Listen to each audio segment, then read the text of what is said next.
Brett Deyo is here, promoter at Utica Rome Speedway, also promoter of the Short Track Super Dirt Series. He is here tonight. Got a big show with the Empire Super Spreads. Haven't chatted with Brett officially, I don't think, since I've had the new channel going. How you been?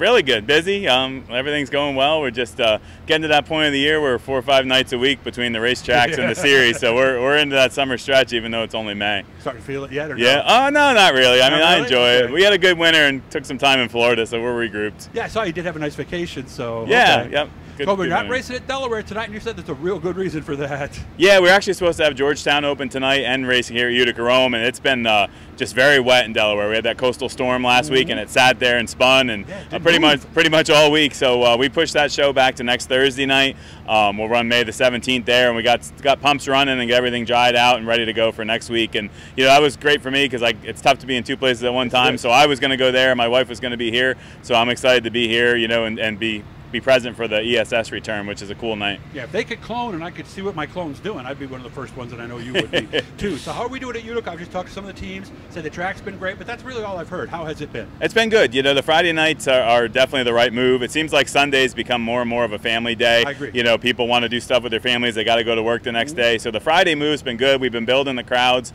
Last year, the crowds got better as the year went along. The car counts have been good. So no, we're very happy. I mean, it's been a great experiment. I'm really appreciative of the Coles for giving me the shot to do it, because people don't realize this place was within days of not being a racetrack. Oh yeah. And we're very fortunate that we're still going, and Gene and Tom and all their family stepped up, and we've been able to make stuff happen here and put the new lights in this winter, which has been fantastic. The LED lights. Oh, it's great. It's a whole different feel to the racetrack. Yeah, guys have told me better than daylight, because now you don't have to stare into the sun at one time through the corner. So how are we doing at Fonda? Fonda's been awesome. Fonda's been strong. 2020 was a little bit of a hiccup for everybody. Sure. We had the COVID, but another strong year last year. We had that great championship night with Rocky Warner and Ronnie Johnson tying for the points, and then started right off strong this year. So we had our dollar night last week. The place was packed. A lot of new fans, new faces, kids that hadn't been there before. So we're hoping that it continues to build our fan base throughout the summer. But it's been a great year at Fonda. 29 modifieds last week for a regular show.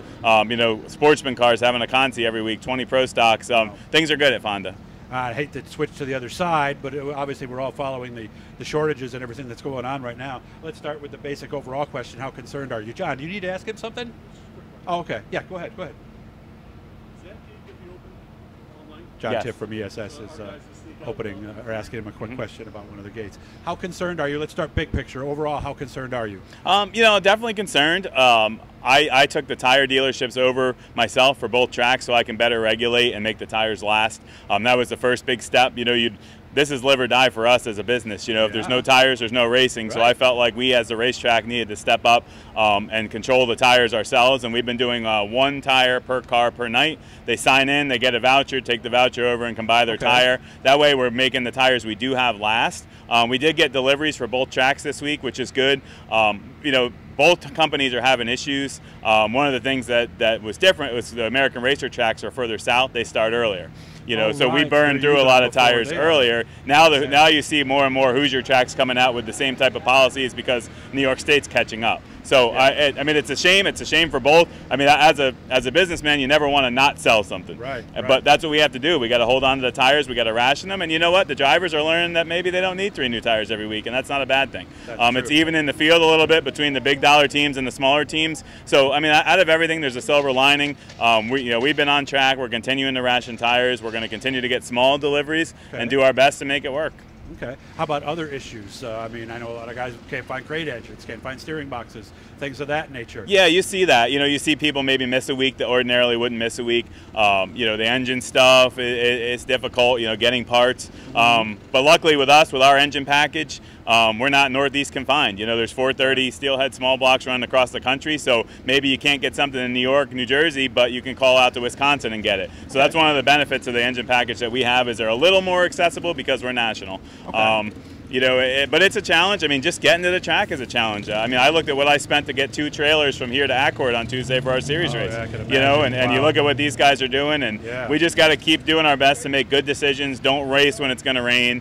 Try not to burn up anybody's money and get through the year as best we can. So we may have some rainouts that are maybe a little premature, but in the long run, they'll probably help, right? Yeah, I know I've been a lot more cautious. I mean, you have to be. You can't have people dragging out to the track at $200-300 and then coming back and or having to spend the night because they already got there. Correct. Now, you just can't do that anymore. Yeah. Somebody like Billy Decker, who we're sitting next to, he's missing a day of work and all that kind of stuff. So. Yeah, so we definitely have to be cautious, be smart, and I think if we all work together, we'll get through it. Do you think we'll make it through the season? Because I do. You do think we'll be okay? So do. we should be okay. Yeah, I mean, I'm not saying that there might not be an event here or there that might get pushed back or maybe pulled the plug or track that's a little harder on tires. But I think as far as our weekly racing goes, yes, we're going to get through it. Okay, you know me. I'm not an ambush journalist, but I did say, is there anything you want? I know some tracks have considered using a drop week. Have you thought about that? I have, but I still think you got to reward the people that come every week. Okay. And the drop race can get sticky with the fans understanding it, the racers understanding it, and you kind of can't let it happen on the championship night. Right, yeah, I always said so if you're the team that has trouble the week of the championship night, you don't get that opportunity. Yeah, I can't drop my third week where I got a DNF. So I think we just go with with the course we have. I mean, fortunately for us, both tracks have really good point funds, and it makes people want to stay and do their best to get here. And that's all we can do. All right, I appreciate your honesty. Again, I asked Brett if there was anything he wanted me to stay away from or not go to it. He said, nope, just throw him at me. So appreciate your honesty, and I wish you all the best, man. Appreciate you coming out. Hit the blue E, guys, and I'll subscribe you. Have fun tonight, Brett. Thanks.